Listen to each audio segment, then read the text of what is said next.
सो episode की starting में हम देखते हैं जहां मार्को और फैब्रिजियो की मदर उन दोनों को सेफली घर वापस आने के लिए प्रे कर रही होती हैं। तभी हम मार्को और फैब्रिजियो की सिस्टर को देखते हैं जिसका नाम जूलिया होता है। तभी सीन शिफ्ट होता है जहां हम सीधे मैच का सीन देखते हैं। फैब्रिजियो को वोमिटिंग करता देख सभी ऑडियंस चिल्लाते हुए कहते हैं, आखिरकार उसने रिंग में आने से पहले क्या खाया था? मुझे लगता है वह ड्रग्स है। तभी मार्को आकर फैब्रिजियो को खड़ा होने के लिए सहारा देता है, लेकिन फैब्रिजियो की हालत काफी ही ज्यादा खराब होती है। तभी मार्को कहता है, क्या तुम ठीक हो? यह सुनकर फैब्रिजियो कहता है, हाँ, तुम्हें चिंता करने की जरूरत नहीं है। तभी हमें मैच होने के कुछ देर पहले का सीन दिखाया जाता है जहां मार्को अपनी मदर को समझाते हुए कहता है, मॉम, मैच से पहले ऐसी चीजें नहीं पीनी चाहिए। यह सुनकर मदर मार्को से कहती हैं, लेकिन मैंने सुना है कि उसका अपोनेंट काफी ही ज्यादा स्ट्रॉन्ग है, और अपने हाथ में लिए दूध की बोतल को आगे करते हुए कहती हैं, तो इसलिए उसे इसे पी लेना चाहिए जिससे वह अपना बेस्ट दे पाएगा। यह सुनकर मार्को मदर को समझाने लगता है, लेकिन तभी फैब्रिजियो कहता है, तो ठीक है, लाओ उसे मुझे दो, और उस दूध की बोतल को पी लेता है और कहता है, तो क्या अब आप सेटिस्फाई हैं? यह सुनकर मदर कहती हैं, तुम जानते हो मुझे तुम्हारी चिंता है। अगर तुम्हें लगे कि तुम मैच को नहीं जीत पाओगे तो रिंग में अपने टॉवल को फेंक देना,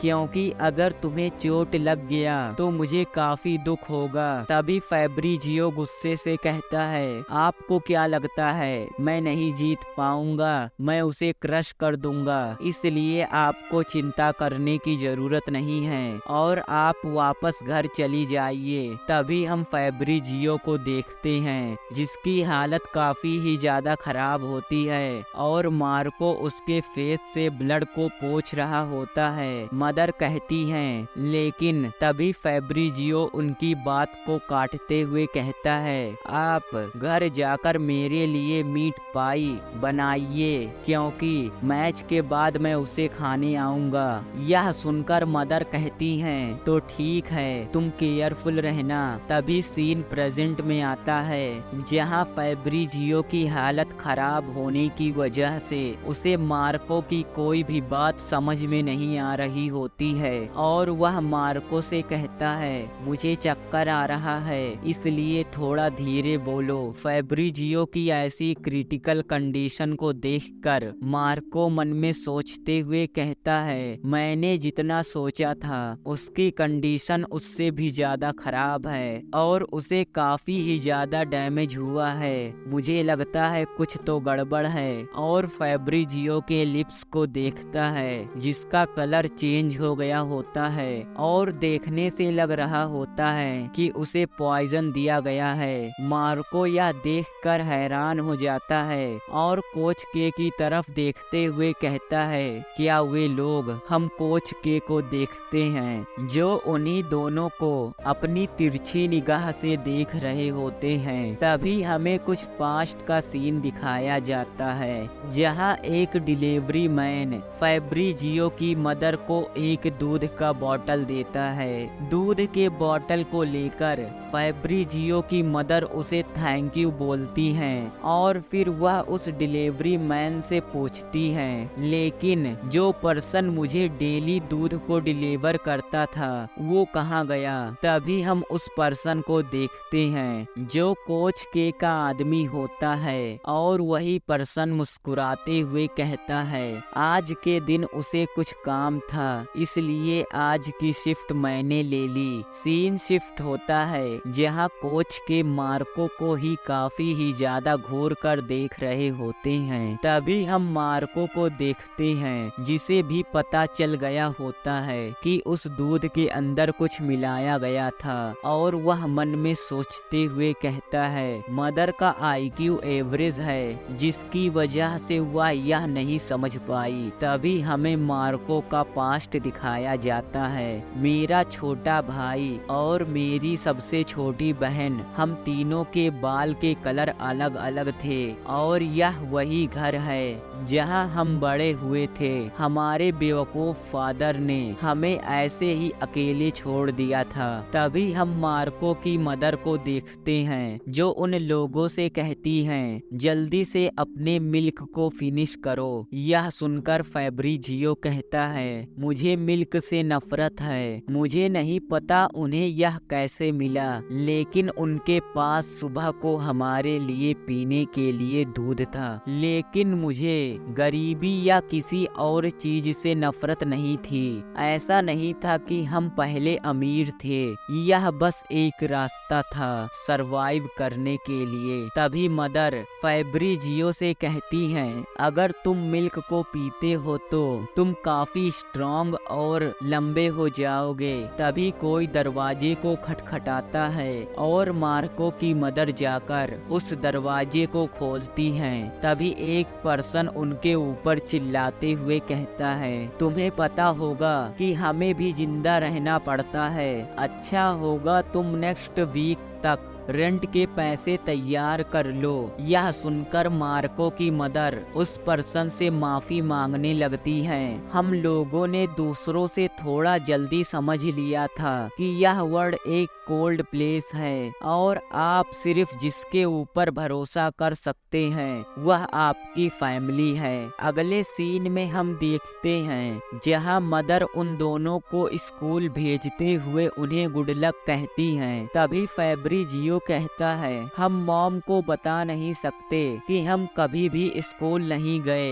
यह सुनकर मार्को कहता है, बेवकूफ, हमारे पास स्कूल के फीस के लिए पैसे नहीं हैं। हम दूसरों से अलग हैं, लेकिन अगर हमने कहीं से पैसे कमाना शुरू कर दिया तो हम दूसरे बच्चों की तरह जूलिया को भी स्कूल भेजेंगे। यह सुनकर फैब्रिजियो कहता है, तो ठीक है, मैं ज्यादा स्मार्ट नहीं हूँ, तो तुम जो कहोगे मैं वही करूँगा। तभी मार्को एक पर्सन की तरफ पॉइंट करते हुए फैब्रिजियो से कहता है, क्या तुम उस पर्सन को देख रहे हो? देखने से लगता है वह कोई टूरिस्ट है। आज का हमारा टारगेट वही होगा। तभी मार्को उसी पर्सन से कहता है, एक्सक्यूज मी, क्या मैं आपकी मदद कर सकता हूँ? क्या आप यहाँ नए हैं? यह सुनकर वह पर्सन कहता है, हाँ, मैं एक टूरिस्ट हूँ और मेरा यहाँ पर पहली बार है। तभी हम फैब्रिजियो को देखते हैं जो उस पर्सन के पैंट से उसके पॉकेट को निकालने लगता है। तभी वह पर्सन मार्को से कहता है, क्या तुम मेरी मदद इस जगह को ढूंढने में कर सकते हो, क्योंकि मैं इसे ढूंढ नहीं पा रहा हूँ। अगले सीन में हम देखते हैं जहाँ मार्को उसी टूरिस्ट से कहता है, मैं उम्मीद करता हूँ आप अपने ट्रिप को एंजॉय करोगे। हमने ऐसे ही रोज कई सारे पॉकेट से काफी ज्यादा पैसे बनाए। तभी हम उसी पर्सन को देखते हैं जो मार्को की मॉम के ऊपर चिल्लाते हुए कहता है, तुम मुझे आखिरकार रेंट कब दोगी? तुम्हें पता होगा कि अब मैं अपने पेशेंस के लिमिट पर हूँ। तभी मार्को की मदर उस पर्सन की तरफ अपने हाथ को बढ़ाते हुए कहती हैं, मुझे फैक्ट्री से इतने पैसे नहीं मिलते, इसलिए आप मुझे माफ कर दीजिए। और उस पर्सन के हाथ को टच करती हैं। यह सुनकर वह पर्सन हंसते हुए कहता है, हाँ, मैं समझ सकता हूँ, तो ठीक है, अगर तुम यही चाहती हो तो मैं तुम्हें भी पेमेंट के तौर पर एक्सेप्ट कर सकता हूँ। अगले सीन में हम रात का सीन देखते हैं। तभी हम फैब्रिजियो और मार्को को देखते हैं। मदर कभी कभी रात को चली जाती थी और वह फिर सुबह को आ जाती थी। मुझे लगता है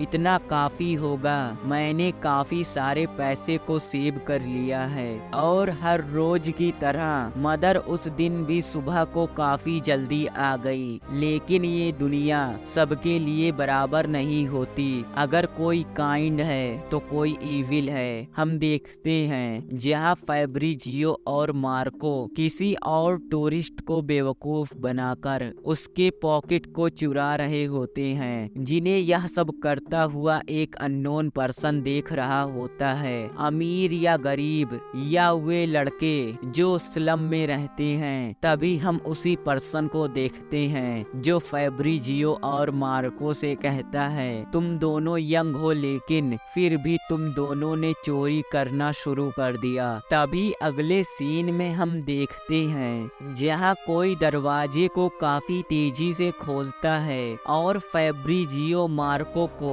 घर के अंदर फेंकता है। तभी हम उसी पर्सन को देखते हैं जो मार्को की मदर से कहता है, क्या तुम ही इनके गार्डियन हो? फैब्रिजियो और मार्को की ऐसी हालत देखकर उनकी मदर काफी ही ज्यादा गुस्सा हो जाती हैं और उसको मारने के लिए अपने हाथ को आगे बढ़ाती हैं। आखिरकार तुमने मेरे बच्चों के साथ क्या किया? तभी वह पर्सन उनके हाथ को पकड़ लेता है और उनके पास आते हुए कहता है, तुम्हारे ही बच्चों ने कई सारे लोगों के पैसे को चुराया है और उन दोनों ने काफी ही ज्यादा पैसे को इकट्ठा भी कर लिया है, इसलिए मैंने उन्हें एक लेसन सिखाया है। लेकिन तुम जानती हो, और काफी ही ज्यादा हंसते हुए आगे कहते हैं, मैंने उन्हें जो लेसन सिखाया है उसकी फीस तुम कहाँ से दोगी? वे पैसे काफी नहीं हैं। अगर तुम नहीं चाहती कि वे पुलिस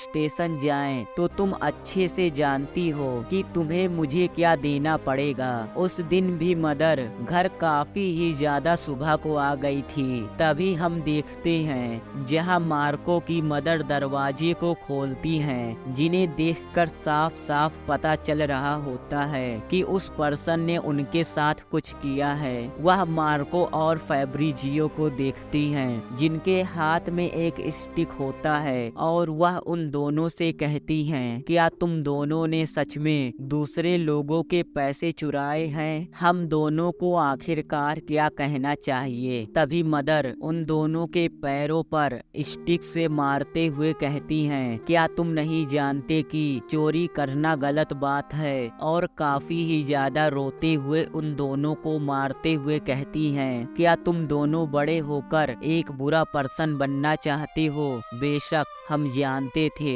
कि चोरी करना बुरी बात है, हम जानते थे, लेकिन और अपनी मदर के उन्हीं बुरे पलों को याद करता है जहां वह हर रोज इंजर्ड होकर घर आती थी और हर कोई उनका फायदा उठाने की कोशिश करता था। हम उनकी मदद नहीं कर सकते थे, लेकिन चोरी करना, अपनी वाइफ पर गुस्सा करना और उसे पीटना क्या कोई अच्छा काम है? अपनी रिस्पॉन्सिबिलिटी को छोड़कर अपने फैमिली को अबेंडन कर देना क्या कोई अच्छा काम है? क्या किसी इंटेलेक्चुअल डिसेबल वुमेन के ऊपर फिजूल के कर्ज थोप देना अच्छा काम है? क्या किसी गरीब को मर्सी ना दिखाना अच्छा काम है? हम लोग एक ऐसी दुनिया में रहते हैं जो ईविल लोगों से भरा पड़ा है। यहाँ तक कि हम जानते थे कि हम उनकी मदद नहीं कर सकते हैं, लेकिन चोरी करना मेरे पास कोई रास्ता नहीं था। इस वर्ल्ड में जिंदा रहने के लिए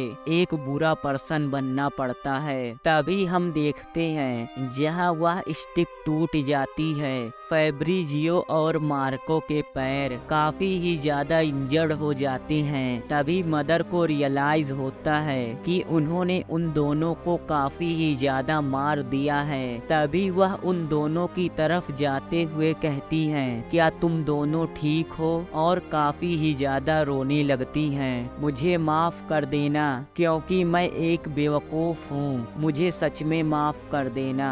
आखिरकार यह वर्ल्ड ऐसा क्यों है और हमारे ही साथ यह सब क्यों हो रहा है? एक ऐसा बच्चा जिसे अब रिवेंज चाहिए। तभी सीन शिफ्ट होता है जहां फैब्रिजियो मार्को से पूछता है, मार्को तुम ये क्या पढ़ रहे हो? यह सुनकर मार्को फैब्रिजियो को बताता है, बॉक्सिंग, इसमें 12 राउंड होते हैं, लेकिन रॉकी बल्बोसा ने मिडल वेट डिवीजन के वर्ल्ड चैंपियन टाइटल को ऑब्टेन कर लिया है। यह सुनकर फैब्रिजियो मार्को से कहता है, एक वर्ल्ड चैंपियन, क्या इन सब में काफी सारा पैसा है? यह सुनकर मार्को फैब्रिजियो से कहता है, हाँ तुमने सही कहा, इसमें इतने पैसे होते हैं कि हम रोज मीट खा सकते हैं। यह सुनकर फैब्रिजियो खुश हो जाता है और कहता है, यह कितना कूल है। सीन प्रेजेंट में आता है जहां मैच के 4 राउंड पहले ही बीत चुके होते हैं और पूरा मैच वन साइडेड होता है। यह सब देखकर सभी ऑडियंस एक डीमन की तरह चिल्लाते हुए कहते हैं, मार दो उसे, फिनिश कर दो। इन पूरे 4 राउंड में फैब्रिजियो की हालत काफी ही ज्यादा खराब हो गई होती है और इतना इंजर्ड होने की वजह से फैब्रिजियो खांसने लगता है और उसे वही बात याद आती है जहां उसने बॉक्सिंग को कूल कहा था। लेकिन आज कुछ और ही हो रहा था, क्योंकि सभी ऑडियंस उसके खिलाफ थी। तभी फैब्रिजियो मार्को से कहता है, तो अब हमें क्या करना चाहिए? मुझे लगता है हमें मॉम से झूठ बोलना बंद कर देना चाहिए और स्कूल जाना चाहिए। अगर हम उनसे अच्छे से पूछते हैं तो मुझे लगता है कि टीचर हमें स्कूल फ्री में जाने देंगे। यह सुनकर मार्को कहता है, तो ठीक है, हम स्कूल जाने की कोशिश कर सकते हैं। और फैब्रिजियो की तरफ न्यूज़पेपर को बढ़ाते हुए कहता है, सबसे पहले तुम्हें अपने रीडिंग पर काम करना चाहिए। अगर स्कूल जाने से पहले तुम्हें रीडिंग करना नहीं आया तो काफी बुरा होगा, इसलिए तुम इसे बार बार रीड करो। तब तक मैं थोड़ी देर में आता हूँ। और मार्को आफ्टरनून को वापस आ गया था। तभी हम देखते हैं जहाँ फैब्रिजियो मार्को को देखकर उससे पूछता है, तुम कहाँ गए थे? यह सुनकर मार्को फैब्रिजियो से कहता है, मैं तुम्हारे जाने के लिए एक अच्छे स्कूल को ढूंढने गया था। यह सुनकर फैब्रिजियो खुश हो जाता है। तभी मार्को फैब्रिजियो के सर को सहलाते हुए कहता है, अब काफी देर हो गया है, इसलिए अब हमें घर जाना चाहिए रोज की तरह। अगला दिन भी था। हम देखते हैं जहां मार्को किसी बार में काम कर रहा होता है और उस दिन के बाद उसका अगला दिन बिल्कुल उसके पहले दिन की तरह था। तभी अगले सीन में हमें रात का सीन दिखाया जाता है जहां मार्को की मदर और सिस्टर सो रही होती हैं, लेकिन मार्को वहां पर नहीं होता है और यह बात फैब्रिजियो को भी पता थी। तभी फैब्रिजियो मार्को से कहता है, तुम कहाँ जा रहे हो? यह सुनकर मार्को अपनी जगह पर रुक जाता है और फिर कहता है, मैं अपना रिवेंज लेने जा रहा हूँ, इसलिए तुम मेरा पीछा मत करना, क्योंकि मेरा ये प्लान फेल हो सकता है, इसलिए मुझे किसी के हेल्प की जरूरत नहीं है। मॉम ने कहा था कि हम बड़े होकर अच्छे इंसान बने, लेकिन मुझे नहीं लगता कि मैं ऐसा कर पाऊंगा। लेकिन तुम और जूलिया बड़े होकर अच्छे इंसान बन सकते हो। तुम स्कूल जा सकते हो और सीख सकते हो कि बॉक्सिंग कैसे करते हैं। हो सकता है कि तुम एक वर्ल्ड चैंपियन बन जाओ, इसलिए तुम घर पर ही रहो, क्योंकि मैं कुछ बुरा करने जा रहा हूँ, इसलिए मॉम और जूलिया पर नजर रखना। तभी हम उसी पर्सन को देखते हैं जो काफी ही ज्यादा ड्रंक होता है और गुनगुनाते हुए जा रहा होता है। तभी वह अपने सामने देखता है जहाँ पैसे गिरे होते हैं। पैसे को देखकर वह पर्सन खुश हो जाता है और कहता है, मेरा लक कितना अच्छा है, मुझे रोज के रोज अच्छी चीजें मिलती रहती हैं। तभी हम मार्को को देखते हैं जो काफी तेजी से उस पर्सन के सर पर एक स्टिक से मारता है, जिसकी वजह से वह स्टिक टूट जाती है और वह पर्सन दर्द में चिल्लाने लगता है और मार्को की तरफ देखते हुए कहता है तुम। लेकिन तभी मार्को भागने लगता है, जिसे देखकर वह पर्सन गुस्से से कहता है मैं पिछली बार तुम पर इजी गया था, और उसका पीछा करते हुए गुस्से से कहता है लेकिन आज तुम मरने वाले हो। लेकिन मार्को ने पहले से ही उस रास्ते पर जाल को बिछा दिया था और एक रस्सी को खींचता है, जिसकी वजह से ऊपर रखे सभी ईंटें उस पर्सन के ऊपर गिरने लगती हैं। तभी उस पर्सन का पैर एक रस्सी में फंस जाता है, जिसकी वजह से वह पर्सन गिरने लगता है। लेकिन मार्को ने पहले से ही उस जगह पर किसी तरह के लिक्विड को गिरा दिया था, जो लिक्विड उस पर्सन के आंखों में लग जाता है और मार्को उस पर्सन की तरफ एक पत्थर को फेंकता है, जो सीधा आकर उस पर्सन के सर पर लगता है। मार्को बिना रुके उस पर्सन के ऊपर पत्थर को फेंक रहा होता है और मन में सोचते हुए कहता है ऐसा हो ही नहीं सकता कि मैं उससे क्लोज रहकर फाइट कर सकूं, क्योंकि वह मुझसे साइज में काफी बड़ा है, इसलिए मुझे कुछ दूरी से उसके ऊपर अटैक करना होगा। इन सब से परेशान होकर वह पर्सन काफी ही ज्यादा गुस्सा हो जाता है और फैब्रिजियो की तरफ आगे बढ़ते हुए चिल्लाकर कहता है मैं तुम्हें मार दूंगा। उस पर्सन को गुस्सा होता देख मार्को काफी खुश होता है, क्योंकि उसने पहले से ही वहां पर कई सारे जाल को बिछा दिया था और वह कहता है तुम्हें क्या लगा तुम मेरे घर में आकर कुछ भी कर सकते हो और मैं तुम्हें इतनी आसानी से जाने दूंगा। तुम बस एक बेवकूफ हो जो सिर्फ हमेशा ड्रिंक करता रहता है। तभी वह पर्सन काफी ही ज्यादा गुस्सा हो जाता है और उन सभी रस्सियों को तोड़ते हुए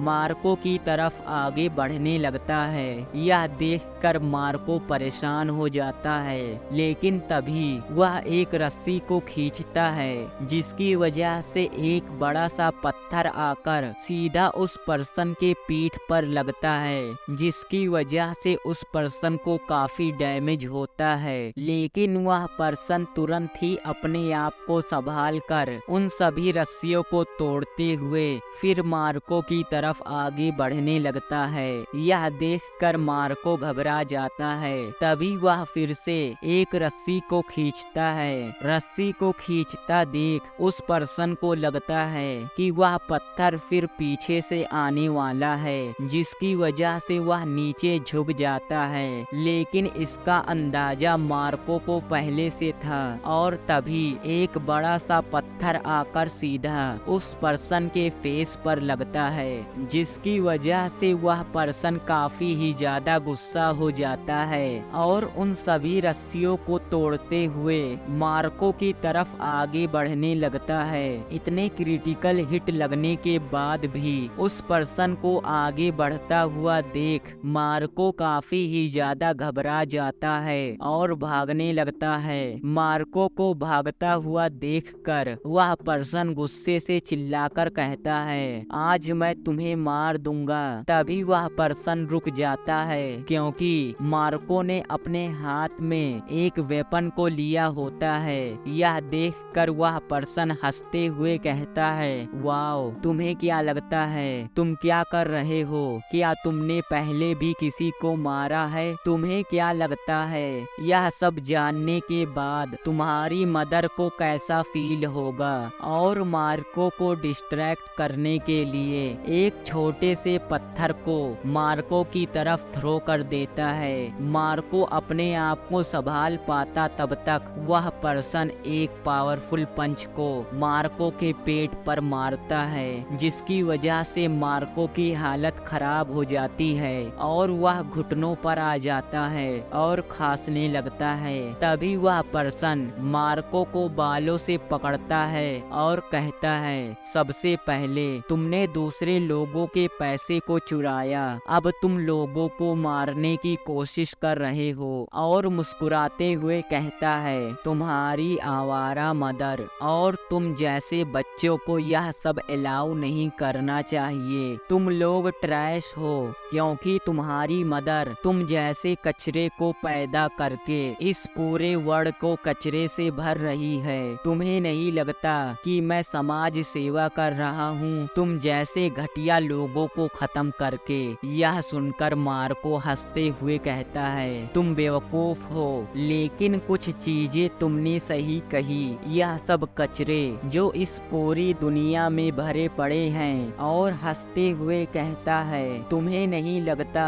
कि मैं तुम जैसे लोगों को खत्म करके समाज सेवा कर रहा हूँ। यह सुनकर वह पर्सन हंसने लगता है। तभी हम उसके पीछे फैब्रिजियो को देखते हैं जो बेसबॉल बैट से उसके टकले पर काफी तेजी से हिट करता है और वह दोनों बिना रुके उसके ऊपर अटैक करने लगते हैं, जिसके काउंटर में वह पर्सन कुछ भी नहीं कर पा रहा होता है और उन दोनों के हाथों में ब्लड ही ब्लड लगा होता है। और फाइनली वह दोनों उसे बेहोश कर देते हैं और उसकी पॉकेट को चेक करने पर मार्को को कुछ पैसे मिलते हैं। तभी मार्को कहता है, मैं तुम्हें एक एग्जाम्पल बनाऊंगा और अपने पास से एक नाइफ को निकालते हुए कहता है, मैं तुम्हें तुम्हारी लाइफ से आराम देने वाला हूँ। मार्को की मदर उन सब के लिए प्रे कर रही होती हैं कि मेरे बच्चे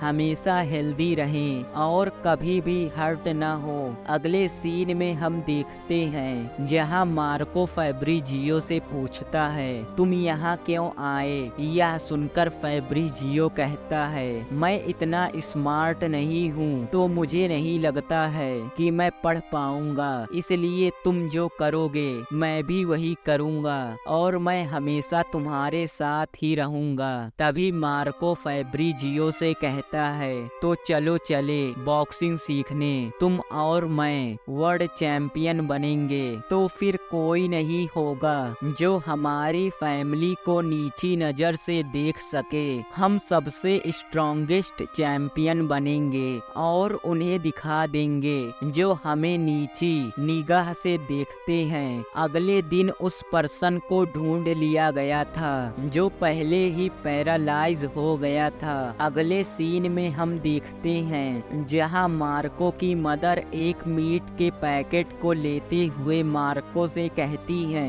तुम्हें यह मीट कहां से मिला? यह सुनकर मार्को झूठ बोल देता है और कहता है, यह मीट हमें बूचर ने दिया क्योंकि कल उसके पास यह बच गया था। अगले सीन में हम देखते हैं जहां जूलिया सोकर उठती है, तभी मदर उसकी तरफ मीट पाई को आगे बढ़ाते हुए कहती हैं, गुड मॉर्निंग जूलिया। मीट पाई को देखकर जूलिया खुश होते हुए कहती है, मीट पाई, क्या आज किसी का बर्थडे है? यह सुनकर मदर कहती हैं, नहीं, यह हमें बूचर ने दिया।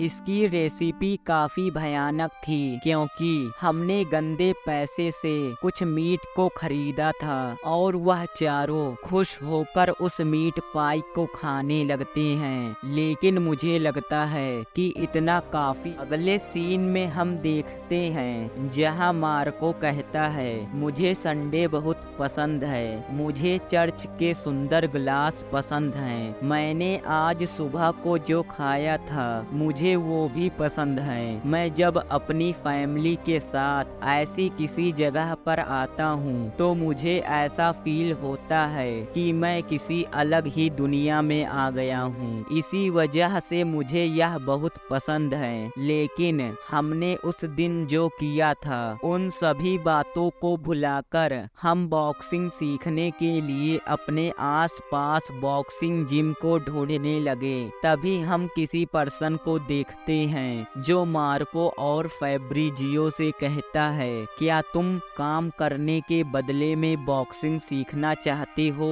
लेकिन हमारे छोटे से विलेज में कोई रियल जिम एग्जिस्ट ही नहीं करता। करता था। तभी वह पर्सन दरवाजे को बंद करते हुए मार्को और फैब्रिजियो से कहता है, यह जगह तुम जैसे बच्चों के लिए नहीं है। इल्लीगल फाइटिंग क्लब को गैम्बलिंग के लिए यूज करते थे। तभी उस पर्सन के ऊपर फैब्रिजियो चिल्लाते हुए कहता है, हाँ मैं भी तुम्हारे जैसे लोगों से बॉक्सिंग नहीं सीखना चाहता। तभी हम एक ओल्ड मैन को देखते हैं जो ड्रिंक कर रहा होता है और उन दोनों से कहता है, बच्चे। यह सुनकर फैब्रिजियो और मार्को अपनी जगह पर रुक जाते हैं। तभी वही ओल्ड मैन कहता है, क्या तुम बॉक्सिंग सीखना चाहते हो? यह सुनकर फैब्रिजियो कहता है, ओल्ड मैन तुम कौन हो? हम उस ओल्ड मैन को देखते हैं जो काफी ही ज्यादा ड्रंक होते हैं और कहते हैं, मेरा नाम ल्यूसिनो मोंडी है। यह सुनकर मार्को हैरान हो जाता है और कहता है, क्या ल्यूसिनो मोंडी? यह सुनकर ओल्ड मैन खुश होते हुए कहता है, हाँ तुमने सही कहा। तभी फैब्रिजियो मार्को से पूछता है, क्या तुम इन्हें जानते हो? यह सुनकर मार्को कहता है, नहीं मैंने इनके बारे में कभी भी नहीं सुना। तभी वह ओल्ड मैन कहते हैं, तुम दोनों का नाम क्या है? यह सुनकर मार्को और फैब्रिजियो अपना नाम बताते हैं। मेरा नाम मार्को सेंटोरिनो है और मेरा नाम फैब्रिजियो सेंटोरिनो है। यह सुनकर वह ओल्ड मैन कहते हैं, ओ मार्को और फैब्रिजियो, मैं पहली बार तुम दोनों के नाम को सुन रहा हूँ। तभी मार्को और फैब्रिजियो उस ओल्ड मैन को इग्नोर करके जाते हुए कहते हैं, क्या बकवास है, वह बस एक ड्रंक ओल्ड मैन है। मार्को और फैब्रिजियो को जाता हुआ देखकर वह ओल्ड मैन कहते हैं, हाँ यह मेरा पहली बार है कि मैं तुम दोनों के नाम को सुन रहा हूँ, लेकिन मुझे यह पता है कि तुम दोनों ने क्या किया था। यह सुनकर मार्को को समझ में आ जाता है कि उस ओल्ड मैन को उस रात जो कुछ भी हुआ था उसके बारे में सब कुछ पता है और वह कहता है, तो तुम एक विटनेस हो। और मुड़कर उस ओल्ड मैन से कहता है, अगर आप मेरी जगह पर होते तो मैं आपको धमकी नहीं देता। यह सुनकर वह ओल्ड मैन उन दोनों को देखते हैं और फिर हंसते हुए कहते हैं, तुम दोनों तो काफी डरावने हो। चिंता करने की जरूरत नहीं है क्योंकि मुझे सिर्फ तुम दोनों में इंटरेस्ट था। और वाइन को पीकर एक राहत की सांस लेते हुए कहते हैं, मैं पर्सनली तुम दोनों को बॉक्सिंग सिखाऊंगा। और ऐसे ही हम पहली बार अपने मास्टर से मिले। अगले सीन में हम देखते हैं जहां वह ओल्ड मैन उन दोनों से कहते हैं, एक दूसरे से फाइट करो। यह सुनकर मार्को कहता है, ओल्ड मैन आपने हमें बॉक्सिंग सिखाने के लिए कहा था, लेकिन अब आप हमें फाइट करने के लिए कह रहे हैं। यह सुनकर वह ओल्ड मैन कहते हैं, तुम किस बारे में बात कर रहे हो? क्योंकि सिबलिंग हमेशा फाइट करते रहते हैं और अगर तुम दोनों ने फाइट नहीं की तो मैं तुम्हें कुछ भी नहीं सिखाऊंगा। तभी फैब्रिजियो मार्को को पीछे से अपने पैर से मारते हुए कहता है, अगर हमने फाइट नहीं की तो वह हमें कुछ भी नहीं सिखाएंगे। फैब्रिजियो की ऐसी हरकत को देखकर मार्को काफी ही ज्यादा गुस्सा हो जाता है और कहता है, तो तुम यही चाहते हो तो ठीक है। उन दोनों को रेज में आता देख वह ओल्ड मैन हंसते हुए कहते हैं, फाइट को देखने में काफी मजा आता है और वह दोनों फाइट करने लगते हैं। फैब्रिजियो को देखते हुए ओल्ड मैन कहते हैं, छोटा वाला फाइटर बनने के लिए ही पैदा हुआ है और वह पहले ही 2 वेट क्लास ऊपर है, लेकिन वह अपने आप को होल्ड कर पा रहा है नहीं, वह अपने बड़े भाई को पीछे की तरफ धकेल रहा है। वह काफी एग्रेसिव और रफ है, लेकिन उसका बड़ा भाई काफी शांति से सोच रहा है। तभी मार्को अपने पैर से फैब्रिजियो के पैर को फंसाकर उसे जमीन पर पटक देता होता है उसका बड़ा भाई अपने तेज दिमाग के साथ पैदा हुआ है। वह अपने छोटे भाई के सभी ब्लो को काफी अच्छी तरह प्रेडिक्ट कर पा रहा है और काफी अच्छी तरह काउंटर अटैक भी कर रहा है। वह काफी ही ज्यादा शांत है और उसकी टेक्निक, उसके अंदर जो आग जल रही है, देखने से लग रहा है कि बड़ा भाई जीत जाएगा, लेकिन उससे छोटा भाई आगे है क्योंकि उन दोनों में वेट का डिफरेंस काफी ही ज्यादा है। लेकिन फ्यूचर में बड़ा भाई काफी आगे जाएगा।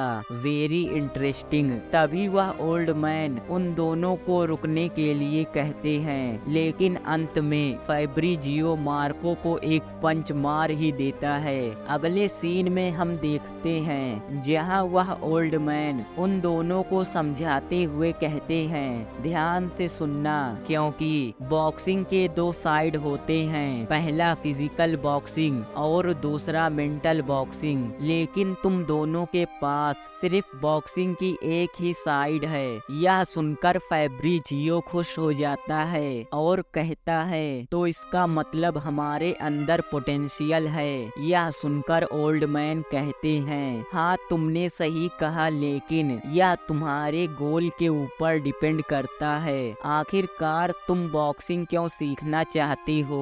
यह सुनकर दोनों साथ में कहते हैं, हम वर्ल्ड चैंपियन बनना चाहते हैं। यह सुनकर ओल्ड मैन कहते हैं, लेकिन मुझे नहीं लगता। यह सुनकर वह दोनों कहते हैं, क्यों नहीं? तभी ओल्ड मैन बताते हैं, एक वर्ल्ड चैंपियन के पास मेंटल और फिजिकल दोनों एबिलिटी होनी चाहिए, तब जाकर उसके पास वर्ल्ड चैंपियन बनने का एक चांस होता है। लेकिन तुम दोनों के पास सिर्फ एक ही एबिलिटी है। यह सुनकर फैब्रिजियो कहता है, आप कैसे जानते हैं कि हम ये कर सकते हैं कि नहीं? तभी मार्को भी कहता है, जो भी हो हम वर्ल्ड चैंपियन बनकर रहेंगे, इससे कोई भी फर्क नहीं पड़ता। ओल्ड मैन उन दोनों के अंदर के जुनून को देखकर हैरान हो जाते हैं और कहते हैं, इन दोनों के अंदर वह चीजें हैं जो हर बॉक्सर के अंदर होनी चाहिए, जुनून और जज्बा, कभी ना हार मानने की। अभी वह उन बॉक्स से उतरते हुए कहते हैं, तो अब तुम अपने आप को किस्मत वाले समझ सकते हो क्योंकि तुम अब मुझसे बॉक्सिंग सीखोगे और तुम वर्ल्ड चैंपियन भी बन सकते हो। तभी उनके पेट में कुछ हलचल होती है और वह उल्टी करने लगते हैं। यह देखकर फैब्रिजियो कहता है, मुझे लगता है यह बस एक ड्रंक ओल्ड मैन है और उसी दिन से हमारे मास्टर ने हमें बॉक्सिंग सिखाना शुरू कर दिया। तभी हम देखते हैं जहां वह ओल्ड मैन उन दोनों को बॉक्सिंग ट्रेनिंग देने लगते हैं और उन दोनों से कहते हैं, अब से तुम दोनों मुझे मास्टर कहोगे। यह सुनकर फैब्रिजियो कहता है, अगर चैंपियन बनने के लिए मेंटल और फिजिकल दोनों एबिलिटी होनी चाहिए, तो क्या हम सिर्फ उसी चीज की प्रैक्टिस नहीं कर सकते जिसमें हम कमजोर हैं? यह सुनकर मास्टर उसे बताते हैं, अगर ऐसा होता कि जिसमें तुम बुरे हो उसे हार्ड ट्रेनिंग करके फिक्स कर सकते तो आज सभी वर्ल्ड चैंपियन बच्चे होते। तुम्हें बस पहचानना और उसे एक्सेप्ट करना है जिसे तुम कर नहीं सकते, और इन सब के बजाय तुम अपने ट्रेनिंग पर फोकस करो। और मार्को से कहते हैं, तुम क्या कर रहे हो? और तेज करो और तेज पंच मारो और तुम्हारी मूवमेंट ऐसी होनी चाहिए जिसे कोई भी प्रिडिक्ट ना कर पाए। अगले सीन में हम देखते हैं जहां वह दोनों ट्रेनिंग करते रहते हैं और टाइम काफी जल्दी बीत गया। वे दोनों लड़के टीनेजर बन गए और उसके बाद अडल्ट। अगले सीन में हम फैब्रिजियो और और मार्को को देखते हैं, जो अब काफी बड़े हो गए होते हैं और काफी तेजी से अपने सामने का दरवाजा खोलते हैं और अपने सामने इम्पोर्टेंट काम कर रहे पर्सन को डिस्टर्ब कर देते हैं और कहते हैं मैरी क्रिसमस। उन दोनों को देखकर वह पर्सन कहता है तुम दोनों कौन हो? यह सुनकर मार्को कहता है काफी लंबा समय हो गया फादर हमें मिले हुए। अगले सीन में हम देखते हैं जहां उस पर्सन को उन दोनों ने पीट दिया होता है, लेकिन वह अभी भी मानने को तैयार नहीं था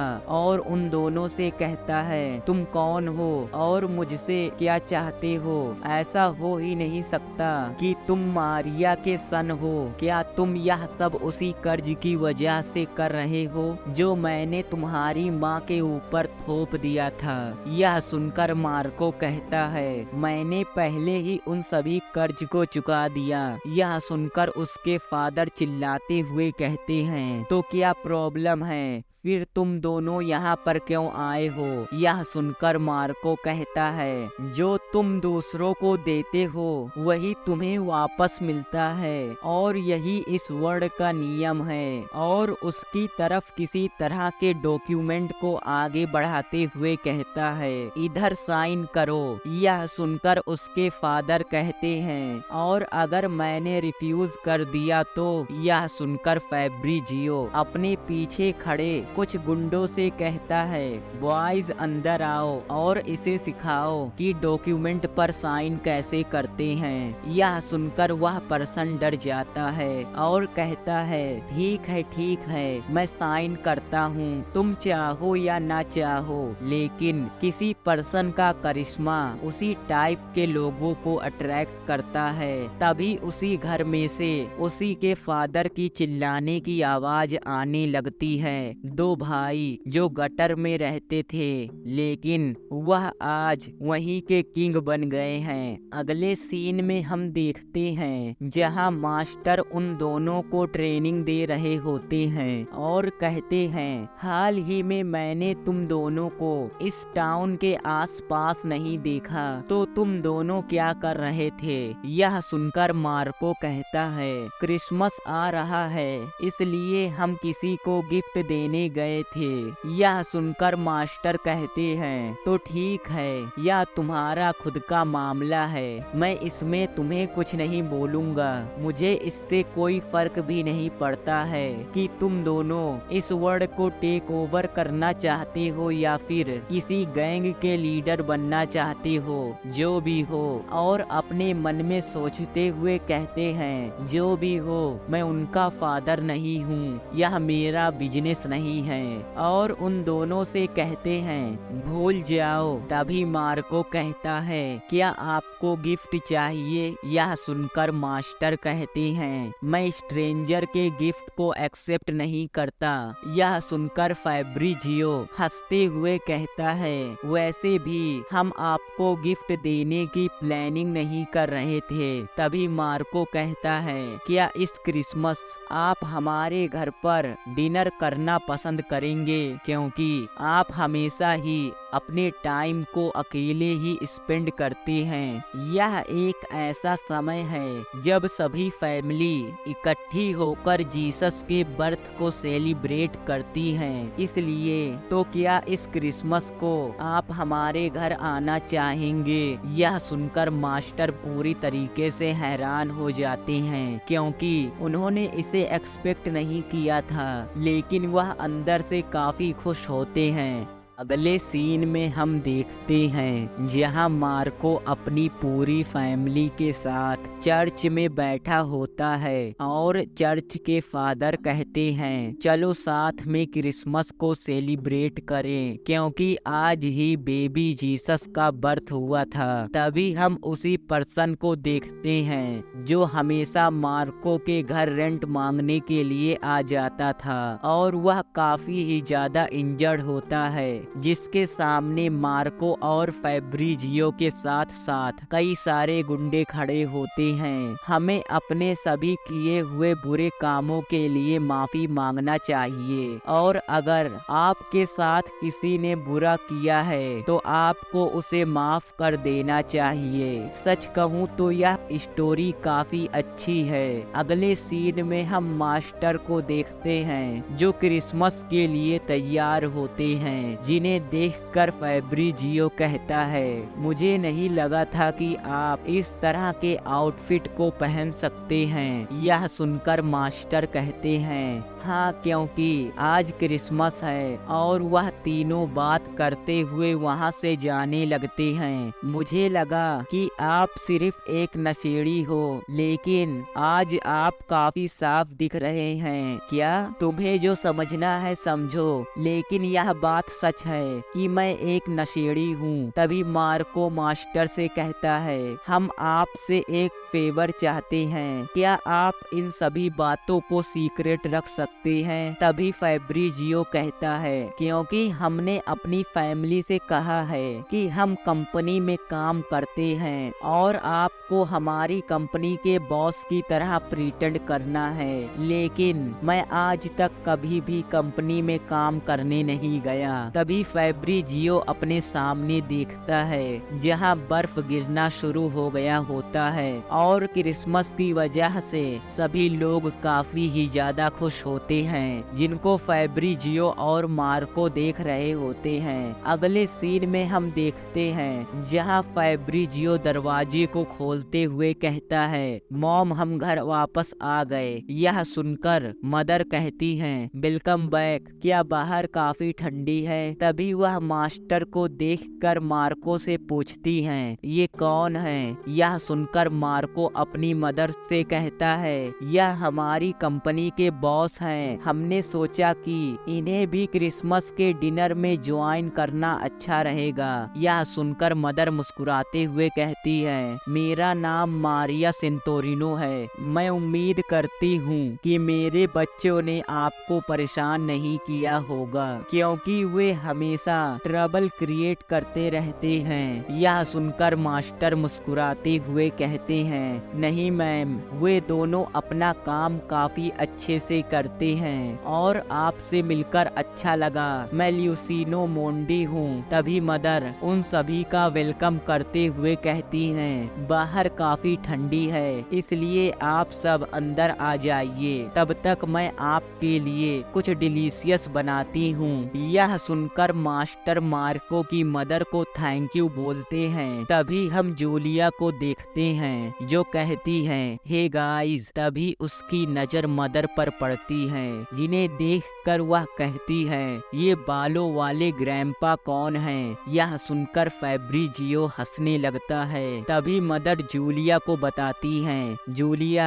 तुम उन्हें बालों वाले ग्रैंपा कैसे कह सकती हो? जल्दी से उनसे माफी मांगो, क्योंकि वह तुम्हारे भाइयों के बॉस हैं। यह सुनकर मास्टर कहते हैं, कोई बात नहीं, यह ठीक है। जूलिया उन्हें ध्यान से देखते हुए कहती है, अल्कोहल की वजह से इनकी नाक लाल हो गई है और इनकी इतनी बड़ी दाढ़ी और ये सूट जो देखने से काफी पुराना लगता है। तभी मार्को उसे शांत रहने के लिए इशारा करता है। इशारा को देखकर जूलिया मास्टर के काफी पास आते हुए कहती है, मुझे माफ कर दीजिएगा, क्योंकि मैं अचानक से किसी गेस्ट को देखकर हैरान हो गई थी। यह सुनकर मास्टर कहते हैं, कोई बात नहीं। तभी जूलिया अपने नाम को बताते हुए कहती है, मेरा नाम जूलिया है और मैं सेंटोरिनो फैमिली की सबसे यंगेस्ट मेंबर हूँ। तभी वह कहती है, अगर आप बुरा ना माने तो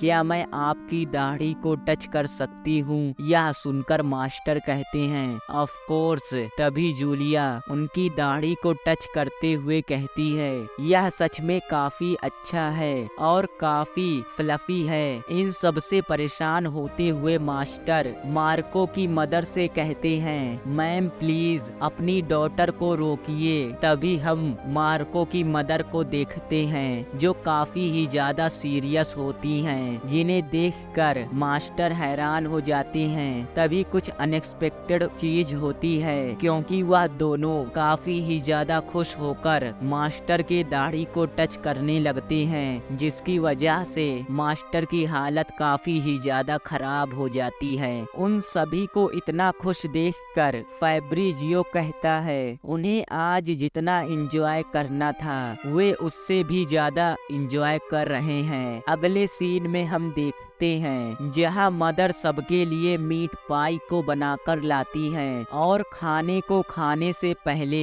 वे सभी लोग प्रे करते हैं और फिर थैंक यू बोलते हुए खाने को खाने लगते हैं और सभी लोग काफी ही ज्यादा खुश होते हैं। अगले सीन में हम देखते हैं जहां डिनर हो गया होता है और वह एक दूसरे को गुड बाय बोलकर जाने लगते हैं। तभी हम देखते हैं जहां मास्टर कहते हैं आज मैंने बहुत खाया इसलिए तुम दोनों का शुक्रिया, आज तक का मेरा यह सबसे अच्छा क्रिसमस था। यह सुनकर फैब्रिजियो कहता है ओल्ड मैन आपको जब भी अकेलापन फील हो तो आप आ सकते हैं क्योंकि आपके पास ज्यादा दिन नहीं बचे।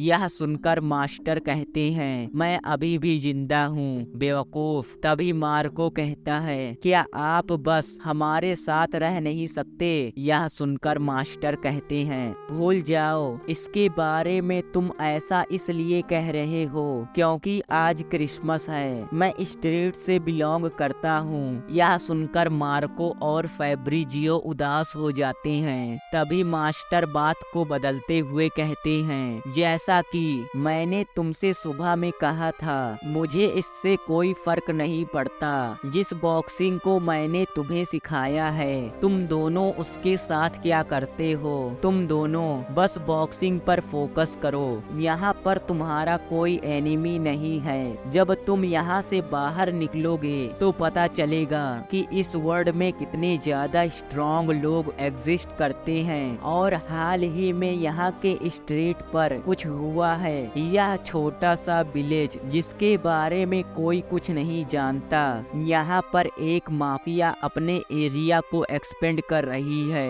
इन सब में तुम कुछ नहीं कर सकते। तुम्हें लगता होगा कि तुम लोग बहुत स्ट्रॉन्ग हो चुके हो लेकिन तुम बस एक क्रिमिनल्स हो। इन सब को छोड़ दो क्योंकि अभी भी ज्यादा देरी नहीं हुई है। तभी मार्को कहता है स्नोबॉल फाइट करने के बारे में क्या ख्याल है। यह सुनकर मास्टर गुस्सा हो जाते हैं और कहते हैं मैं तुम लोगों से कुछ सीरियस बातें कर रहा हूँ लेकिन तुम लोग। तभी उनके फेस पर आकर एक स्नोबॉल लगता है और फैब्रिजियो हंसते हुए कहता है लगता है आप काफी बूढ़े हो गए हैं क्योंकि आप एक स्नोबॉल को डोच नहीं कर पा रहे हैं। और वह तीनों स्नोबॉल फाइट करने लगते हैं और उन्हें वही दिन याद आता है जब उनके पास खेलने के लिए उनके फादर नहीं थे और वह तीनों काफी ही ज्यादा खुश होते हैं और एक दूसरे की तरफ स्नो को फेंक रहे होते हैं। उस समय पूरा विलेज प्योर व्हाइट स्नो से ढक गया था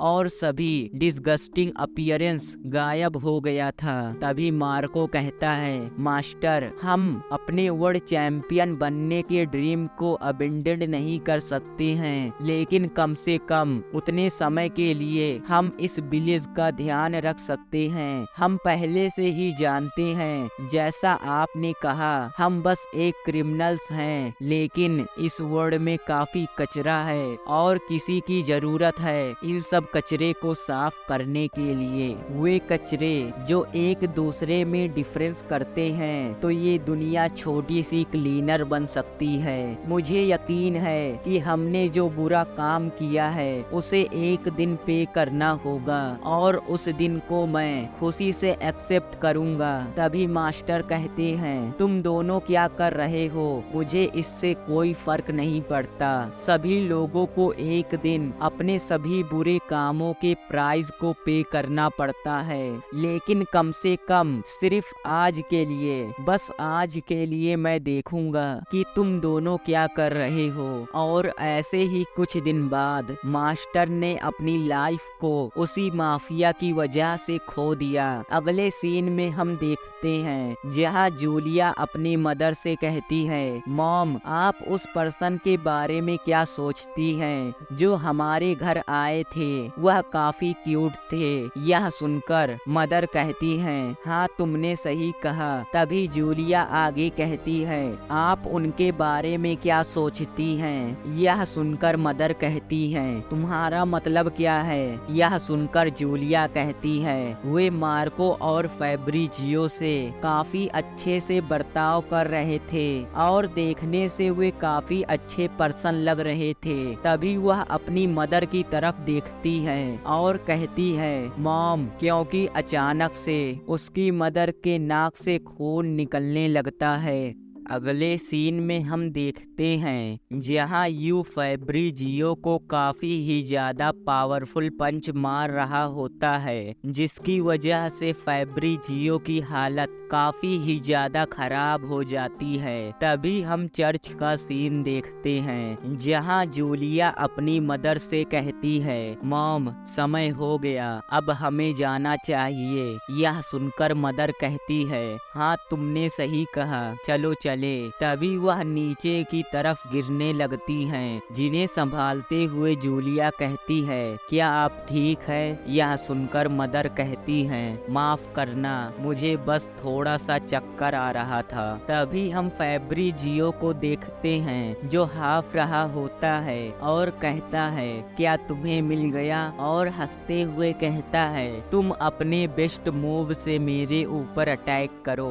फैब्रिजियो के ऐसे क्रिटिकल सिचुएशन को देखकर अनाउंसर कहता है, असल में यू फैब्रिजियो को टॉर्चर कर रहा है, क्योंकि यू उसे एक भी क्रिटिकल पंच नहीं मार रहा है, बल्कि वह उसे तड़पा रहा है। रिंग की ऐसी हालत देखकर जहां चारों तरफ सिर्फ ब्लड ही ब्लड होता है, आखिरकार रिंग में हो क्या रहा है? अब यह कोई बॉक्सिंग नहीं रहा। तभी बॉब कहता है, मुझे समझ में नहीं आ रहा कि रेफरी और रिंग डॉक्टर कोई रिएक्शन क्यों नहीं दे रहे हैं, क्योंकि पूरा मैच वन साइडेड है। यहाँ तक कि रेफरी फैब्रिजियो के लिए किसी भी डॉक्टर को रिकमेंड भी नहीं कर रहा है। रिंग डॉक्टर और रेफरी के ऐसे बर्ताव को देखकर मार्को को समझ में आ जाता है कि एसोसिएशन इस मैच को इतनी आसानी से स्टॉप नहीं होने देंगे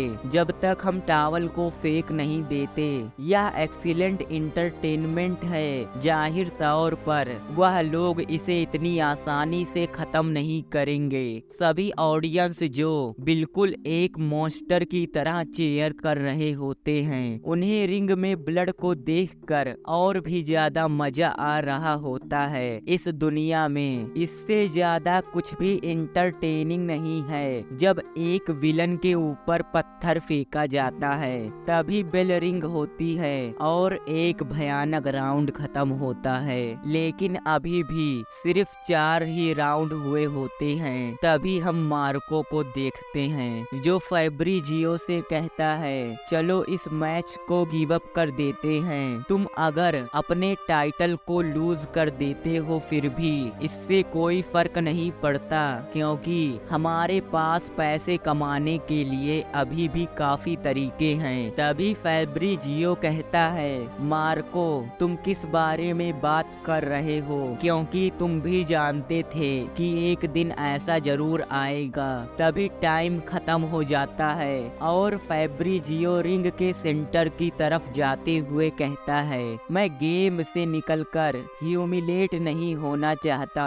तभी हम किसी पर्सन को देखते हैं जिसके पेट से खून निकल रहा होता है। तभी फैब्रिजियो कहता है, मुझे पता है मैं कोई अच्छा इंसान नहीं हूँ, बल्कि मैं एक बेवकूफ हूँ। तभी हमें कुछ पास्ट के सीन दिखाए जाते हैं जहाँ फैब्रिजियो और मार्को दरवाजे को खोलते हुए कहते हैं, मॉम, जूलिया। तभी जूलिया कहती है, मॉम और मेरी हालत ठीक है, लेकिन मिस्टर मोंडी। तभी फैब्रिजियो कमरे के अंदर जाते हुए कहता है, ओल्ड मैन, हम मास्टर को देखते हैं जिनके पेट से खून निकल रहा होता है और वह हाफ रहे होते हैं, जिन्हें देखकर मार्को चिल्लाकर कहता है, जल्दी जाओ और पट्टी करने के लिए कुछ लेकर आओ। तभी मास्टर कहते हैं, तुम्हें चिंता करने की जरूरत नहीं है, क्योंकि सभी लोगों को एक दिन मरना होता है। तो तुम लोग सिर्फ समझो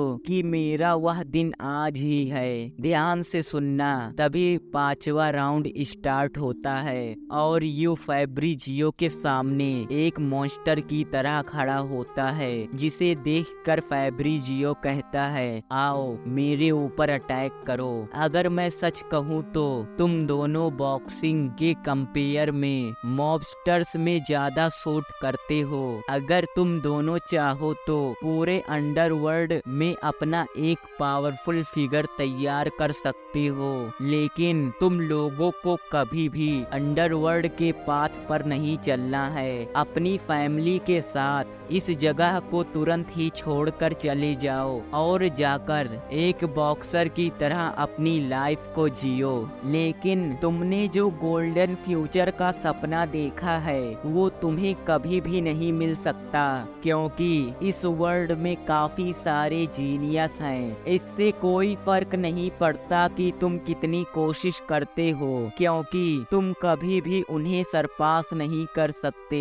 अगर तुम किसी छोटी सी ट्रिक से मैच को जीत जाते हो तो उसके बाद तुम कमजोर हो जाओगे और भी ज्यादा कमजोर हो जाओगे, और फिर इन सब के बाद स्ट्रॉन्ग ओपोनेंट अपीयर होना शुरू होंगे। अगर तुम अनलकी रहे तो तुम्हारा सामना एक मॉन्स्टर से हो सकता है जिससे तुम कभी भी नहीं भाग सकते, जो तुम्हें पूरी तरीके से निगल जाएगा। जो भी हो, तुम्हारे ओपोनेंट एक दिन बूढ़े हो जाएंगे और उन्हें कोई डिसीज हो जाएगी और वे काफी कमजोर हो जाएंगे। उसके बाद उससे भी ज्यादा स्ट्रॉन्ग ओपोनेंट अपीयर होगा जो उसके प्लेस को ले लेगा। क्या तुम्हें समझ में आ रहा है कि मैं क्या कह रहा हूँ? लाइफ एक अनरीजनेबल गेम है। ऐसा हो ही नहीं सकता कि कोई स्टार्ट से ही जीतना शुरू कर दे। इस दुनिया में कोई हमेशा स्ट्रॉन्ग नहीं रहता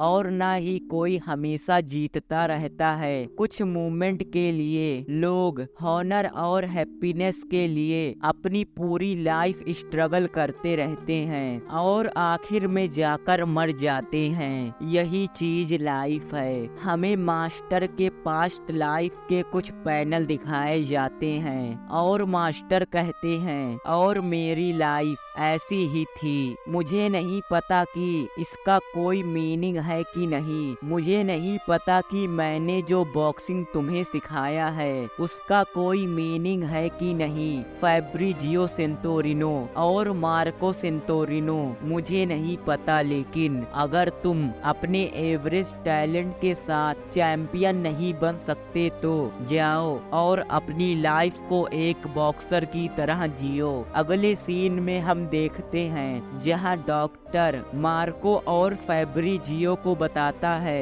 उन्हें ब्रेन हैमरेज है। यह सुनकर मार्को डॉक्टर से पूछता है, इस ऑपरेशन का कितना कॉस्ट है? हमें वही सीन दिखाया जाता है जब मार्को जीन पियरे से डिफीट हो गया था। अगले सीन में हम देखते हैं जहां डॉक्टर कहता है, सर्जरी सक्सेसफुल हो गया, लेकिन आप लोग ध्यान रखना क्योंकि यह दोबारा हो सकता है। तभी मास्टर कहते हैं, अगर तुम्हें कोई धमकी दे या निगलने की कोशिश करे या तुम्हें नीचे लाने की कोशिश करे तो सरवाइव करने के लिए स्ट्रगल करो। तभी कोच के फाइट को देखकर मुस्कुराते हुए कहते हैं, यह सही है, अपने पंख को फैलाकर इतना ऊपर उड़ो जब तक तुम जलते हुए सूरज तक ना पहुंच जाओ और अपने सभी एनिमीज को अपने पैरों के नीचे कुचल दो। और दोनों चिल्लाते हुए कहते हैं, असल में क्या जिंदगी का यही मतलब है? तभी हम फैब्रिजियो को देखते हैं जो काफी दर्द में होता है और दर्द की वजह से चिल्लाने लगता है। फैब्रिजियो के ऐसे कंडीशन को मार्को अपनी आंखों से नहीं देख पा रहा होता है। तभी हम चर्च का सीन देखते हैं जहां जूलिया अपनी मॉम को उठाते हुए कहती है, मॉम क्या आप ठीक है? मैं तुम दोनों को देखता रहूंगा कि तुम दोनों क्या कर रहे हो। तभी अगले सीन में हम इमरजेंसी रूम का सीन देखते हैं जिसके बाहर जूलिया बैठी होती है और अपनी मदर के लिए प्रे कर रही होती है। तभी हम फैब्रिजियो को देखते हैं जिसकी हालत काफी ही ज्यादा खराब होती है और फैब्रिजियो का ऐसा कंडीशन मार्को से देखा नहीं जा रहा था। तभी बेल बजती है और 5वां राउंड भी खत्म होता है। तभी मार्को फैब्रिजियो से चिल्लाते हुए कहता है, प्लीज दोबारा इसके बारे में सोचो, मैच को कंटिन्यू करना पॉइंटलेस है, इन सब के बाद तुम बस एक मजाक बन जाओगे। तभी फैब्रिजियो कहता है, मुझे नहीं पता मार्को, अगर मैंने गिव अप कर दिया तो मुझे इन सब के बाद कैसा फील होगा। मुझे लगता है ऐसा करने पर मेरे पास जो कुछ भी है वो भी नहीं रहेगा। तभी टाइम खत्म हो जाता है और फैब्रिजियो रिंग के सेंटर की तरफ जाते हुए कहता है, मैं थोड़ी देर में आ जाऊंगा। मुझे इस बात का दुख है कि तुम वेट कर रहे हो। ऐसा कोई रास्ता ही नहीं है जिससे तुम उसे कभी हरा सकते हो। मैं पूरी तरीके से समझ गया कि तुम्हारा मतलब क्या है, लेकिन अगर उस मोमेंट मुझे फील हुआ कि तुम्हारी लाइफ खतरे में है तो मैं बिना किसी हेजिटेशन के टॉवल को रिंग में फेंक दूंगा। तभी अनाउंसर चिल्लाते हुए कहता है, तो अब 7वां राउंड स्टार्ट हो गया है। फैब्रिजियो ही ऐसा पहला बॉक्सर है जो इतने लंबे समय तक यू के सामने टिक पाया, क्योंकि ताकेदा 6वें राउंड में ही नॉकडाउन हो गया था। तभी हम फैब्रिजियो को देखते हैं जो यू के पंचेस को ब्लॉक करने के लिए अपने दोनों हाथों से अपने फेस को ढक लेता है, लेकिन यू बिना किसी मर्सी दिखाए फैब्रिजियो की तरफ अटैक करने के लिए आगे बढ़ता है, जिसे देखकर अनाउंसर कहता है, जैसी उम्मीद थी यू फैब्रिजियो के ऊपर अटैक करने के लिए जा रहा है, लेकिन फैब्रिजियो होल्ड आउट करने की कोशिश कर रहा है। तभी यू एक पावरफुल पंच फैब्रिजियो की तरफ थ्रो कर देता है, जिसकी वजह से फैब्रिजियो का डिफेंस टूट जाता है और यू बिना मर्सी दिखाए फैब्रिजियो के ऊपर पंचेस की बौछार कर देता है, जिन पंचेस को ब्लॉक करना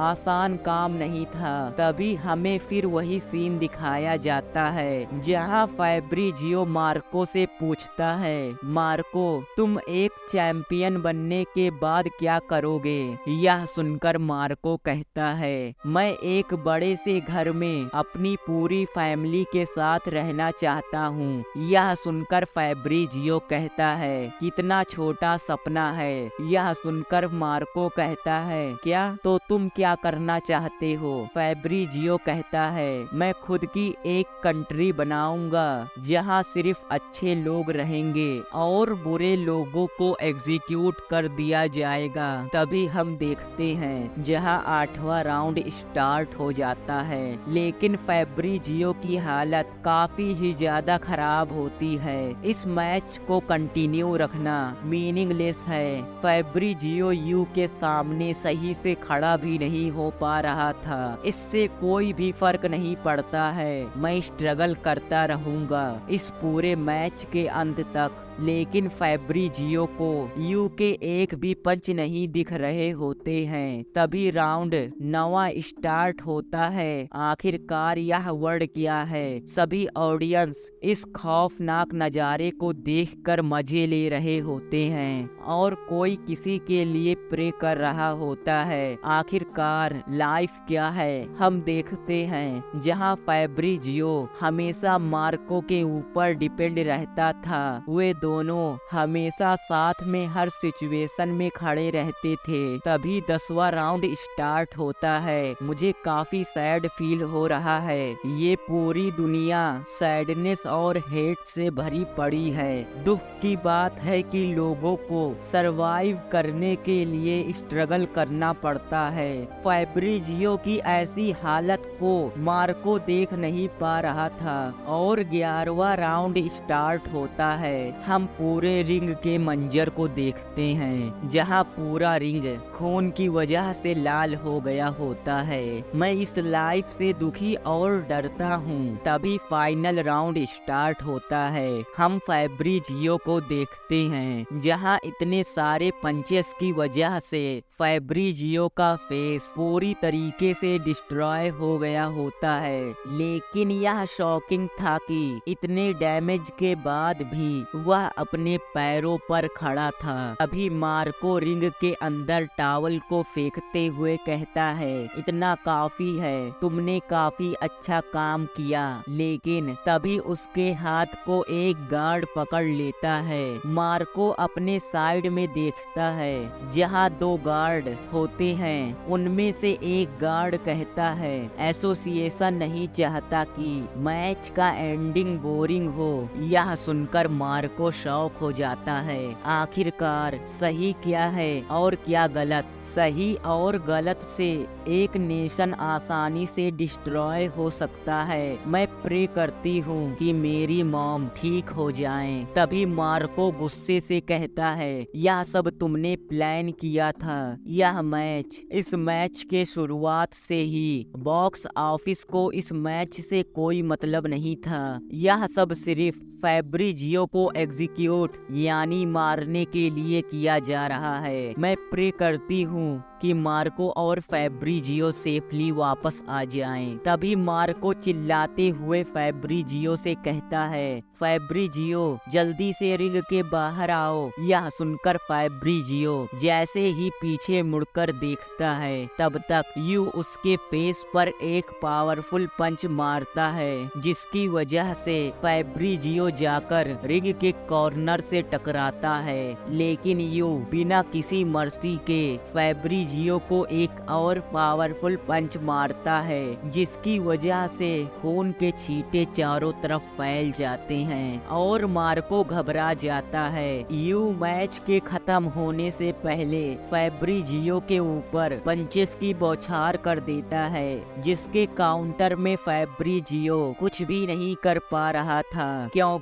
अब उसकी आंखें बंद होने लगी थी। फैब्रिजियो के ऐसे हालत को देखकर अनाउंसर कहता है, फैब्रिजियो ने पहले से ही अपने कॉन्शियसनेस को लूज कर दिया है। मुझे लगता है यू उसे मारना चाहता है। यू मर्सीलेस है, जो फैब्रिजियो को पंचेस पे पंचेस मार रहा है, जिसकी वजह से फैब्रिजियो नॉकडाउन नहीं हो पा रहा। उसका हर ब्लो जिस पर बिलीव करना मुश्किल है, उसकी एब्सोल्यूट पावर। तभी फैब्रिजियो अपनी आंखों को खोल बोलता है और कहता है, क्या हो रहा है मार्को, तुम क्या कह रहे हो? मुझे कुछ सुनाई नहीं दे रहा है। क्या तुम अभी भी मेरे ऊपर गुस्सा हो? लेकिन तुमने अब तक मुझे काफी ही ज्यादा मार लिया है। मैं चाहता हूँ कि तुम अब रुक जाओ। फैब्रिजियो को मूवमेंट करता देख यू उससे कुछ डिस्टेंस बना लेता है। तभी फैब्रिजियो कहता है, तो तुम यही चाहते हो तो ठीक है, और अपने आप को संभालने लगता है, जिसका यकीन करना मुश्किल था, क्योंकि इतना इंजर्ड होने के बाद किसी का खड़ा होना नामुमकिन था। तभी मार्को हैरान होकर अपने सामने देखता है, जहां फैब्रिजियो कहता है, आ जाओ, और उन्हीं सभी पलों को याद करते हुए कहता है, अब मैं और किसी से नहीं छुपूंगा और ना ही कभी भागूंगा। और यू से चिल्लाकर कहता है, आ जा बास्टर्ड, राउंड खत्म होने में बस 5 सेकंड बचे होते हैं। मैं जानता हूँ जिसने भी गलत किया है उसे उसकी सजा मिलकर रहती है। मैं अपने उन सभी किए गए बुरे कामों के प्राइस को चुकाने के लिए तैयार हूँ, और राउंड खत्म होने में बस 4 सेकंड बचे होते हैं। लेकिन प्लीज बस एक बार हम देखते हैं। जहाँ यू ने फैब्रिजियो को पूरी तरीके से खत्म करने के लिए अपने उस डेडली स्टैंस को ले लेता है, जिसका पंच लगने के बाद फैब्रिजियो सच में मर जाएगा।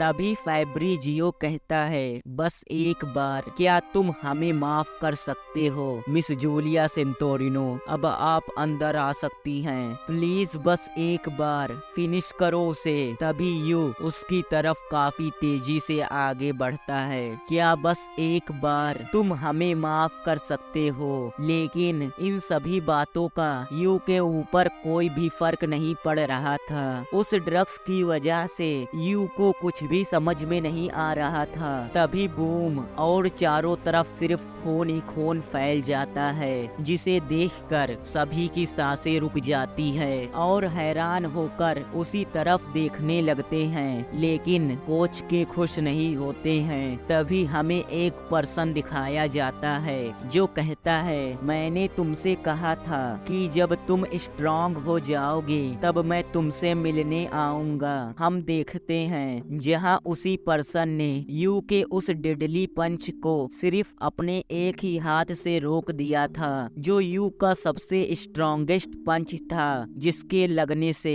कोई नॉकडाउन या मर भी सकता था। और वह यू से कहता है, मुझे लगता है कि तुम काफी स्ट्रॉन्ग हो गए हो। तभी हम जूलिया को देखते हैं, जो अपनी मदर को सेफ देखकर काफी ही ज्यादा खुश होती है। उस पर्सन को देखकर यू काफी ही ज्यादा हैरान होता है। सो ये एपिसोड यहीं पर खत्म होता है। मुझे पता है मैंने काफी दिन से वीडियो को अपलोड नहीं किया था, क्योंकि मेरा एग्जाम चल रहा था, तो इसके लिए माफ कर देना। अगर वीडियो पसंद आया हो तो वीडियो को लाइक और चैनल को सब्सक्राइब कर दें, और कमेंट में यह भी बता देना कि यू के पंच को ब्लॉक करने वाला पर्सन कौन था। तो मिलते हैं नेक्स्ट वीडियो में, तब तक के लिए बाय।